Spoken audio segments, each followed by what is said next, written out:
السلام علیکم ورحمۃ اللہ وبرکاتہ۔ میرا نام ارشد ذکی ہے اور میں ابھی مدینہ منورہ کے اندر رہتا ہوں، مقیم ہوں یہاں، اور میں ابھی زیارت کے لیے نکلا ہوا ہوں۔ میں شہدائے احد کے میدان میں آیا ہوا ہوں۔ آپ لوگ دیکھ سکتے ہیں یہاں پہ ہمارے سامنے جو صحابہ کرام شہید ہوئے اس جنگ کے اندر، 70 صحابہ کرام وہ یہاں آرام فرما رہے ہیں۔ یہاں پہ دیکھیں چھوٹی چھوٹی بلیک پتھر سے نظر آ رہی ہے۔ اس کے اندر 2 قبر ہے اور دائنے ہاتھ پہ قبر ہے، اس کے اندر سرکار دو عالم صلی اللہ علیہ وسلم کے پیارے محبوب چچا حضرت امیر حمزہ ہیں، اور بائیں ہاتھ پہ قبر ہے، اس کے اندر 2 صحابہ ہیں۔ پہلے ہیں مصعب بن عمیر اور دوسرے ہیں عبداللہ بن جہش۔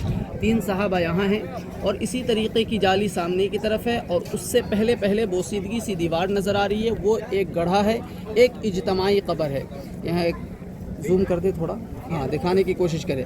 یہ کبوتر کا قافلہ بیٹھا ہوا ہے، اس کے آگے بوسیدگی سی دیوار نظر آ رہی ہے، تو اس کے اندر جو ہے 67 صحابہ موجود ہے اور 3 صحابہ یہاں ہیں۔ کل 70 صحابہ کرام جو شہید ہوئے وہ یہاں پہ آرام فرما رہے ہیں۔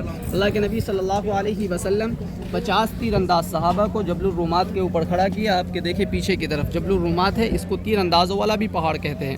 تو اللہ کے نبی صلی اللہ علیہ وسلم 50 تیر انداز صحابہ کو اس کے اوپر کھڑا کیا اور حکم دیے کہ جنگ کی کامیابی ہو، ناکامی ہو، فتح ہو، شکست ہو، اوپر سے کیا کرنا ہے، نیچے نہیں اترنا ہے۔ لیکن جیسے ہی ایک وار میں مسلمانوں کی فتح ہوتی ہے، مسلمانوں کی جیسے ہی ایک واردار میں مسلمانوں کی فتح ہو جاتی ہے، تو وہ جو 50 صحابہ کرام ہوتے ہیں اوپر سے جیسے ہی کھسک کر کے نیچے آتے ہیں مال غنیمت کی طرف، تو پیچھے کی طرف سے کفار اوپر چڑھ جاتا ہے، مسلمان نیچے ہو جاتے ہیں، کفار اوپر ہو جاتا ہے۔ اوپر سے کیا کرتا ہے، تیر برسانا شروع کر دیتا ہے۔ 50 میں سے تقریباً 40-41 صحابہ نیچے آ چکے ہوتے ہیں، وہ ان کے زد میں آ جاتے ہیں۔ بقیہ جو متفرقہ جگہ پر جیسے اللہ کے نبی یہاں وہاں کھڑا کر رکھے تھے، وہ بھی ان کے زد میں آ جاتے ہیں۔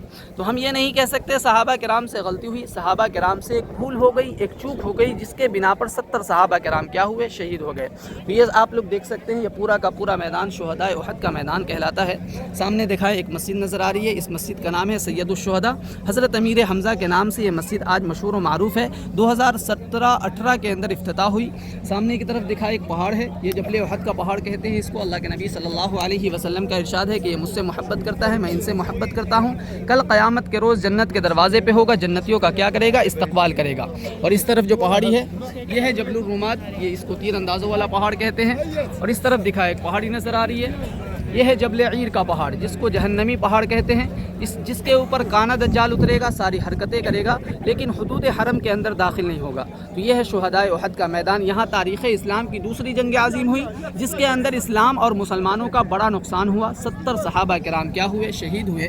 جو صحابہ کرام شہید ہوئے وہ یہاں پہ آرام فرما رہے ہیں۔ ہم لوگ یہاں پہ آئے ہیں، الحمدللہ ہم لوگوں نے یہاں سلامی پیش کیا ہے۔ اب یہاں سے ہم لوگوں کی روانگی ہے، تو اللہ تعالیٰ سے دعا کرتے ہیں کہ اللہ ہم سبوں کے یہاں سلامی پیش کرنے کو قبول فرمائے، اللہ ہمارے مدینہ آنے کو قبول فرمائے، اللہ ہمارے عبادات کو قبول فرمائے، آمین یا رب العالمین۔ السلام علیکم ورحمۃ اللہ وبرکاتہ۔